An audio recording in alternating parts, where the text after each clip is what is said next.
Hello, सस्ते सुंदर टिकाऊ स्प्रिंग समर फ्लावर्स की बात की जाए तो वो हैं फ्लॉक्स प्लांट्स के फ्लावर्स। ये फ्लावर्स स्टार शेप्ड होते हैं, कई तरह के कलर्स में पाए जाते हैं। लाइट ब्लू, वायलेट या lilac, light pink, fast pink, white, light red, कई तरह के कलर्स में पाए जाने वाले फ्लावर्स बहुत ही खूबसूरत लुक प्रदान करते हैं। इसकी कई तरह की वैरायटीज़ होती हैं, जिनमें जो क्रीपी वैरायटीज़ होती हैं वो गार्डन में गार्डन कवर या लैंडस्केप डिज़ाइंस के रूप में लगाई जाती हैं।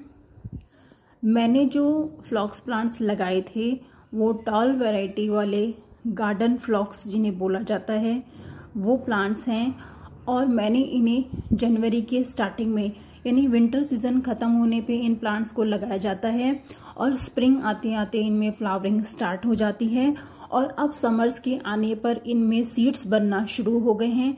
आज का जो वीडियो है ये सीड्स के बारे में ही है। वैसे फ्लॉक्स प्लांट्स को जब इनका सीज़न हो यानी कि स्प्रिंग सीज़न में इनकी कटिंग्स के द्वारा भी प्रोपागेट किया जा सकता है, लेकिन अब समर सीज़न में चूंकि इनके सीड्स बनने लग गए हैं तो इनके सीड्स को कलेक्ट करके नेक्स्ट सीज़न के लिए स्टोर किया जा सकता है, या फिर इसके सीड्स इसी जगह अगर गिर जाते हैं तो ये नेक्स्ट सीज़न या आने वाले 3-4 साल तक अपने आप ही ग्रो करते रहेंगे। और इस साल मेरे गार्डन में फ्लॉक्स प्लांट्स के साथ साथ डेल्फिनियम और पॉपी के सीड्स भी अपने आप आ गए थे।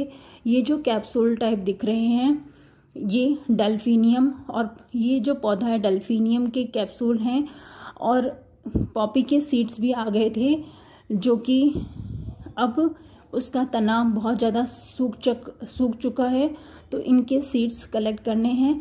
ये देखिए डेल्फिनियम के जो स्पाइक टाइप फ्लावर्स था उसमें अब ये स्पाइक टाइप कैप्सूल्स हैं और इसको बर्स्ट करने पर इस तरह से इसके सीड्स निकल रहे हैं।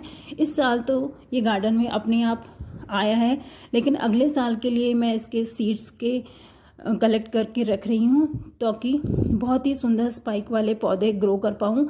ये जो कैप्सूल दिखाई दे रहे हैं ये पॉपी प्लांट्स के कैप्सूल हैं। ये भी बहुत ही सुंदर प्लांट होता है। अभी हम बात करते हैं फ्लॉक्स प्लांट्स की।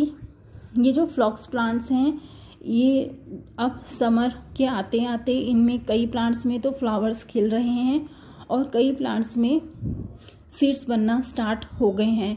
अगर हमें चाहिए कि हम सीड्स ना कलेक्ट करें तो हम इनकी डेड हेडिंग करते रहेंगे, तो जब हम इनकी डेड हेडिंग करते रहेंगे तो सीड्स नहीं बनेंगे और पौधा फ्लावरिंग करता रहेगा।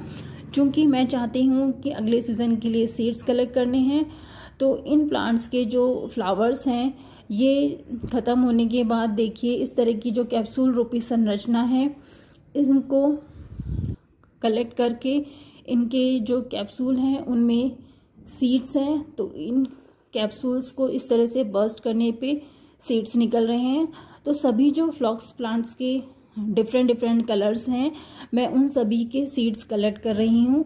अगर मैं इनके सीड्स नहीं भी कलेक्ट करती हूँ तो ये सीड्स यहाँ के यहाँ ही गिर जाएंगे और अगले आने वाले 2-3 सालों तक ये जो प्लांट्स हैं अपने आप स्प्रिंग सीजन के आते आते अपने आप ही इसी स्थान पे ग्रो कर जाएंगे और गार्डन को एक बेड कवर का रूप दे देंगे।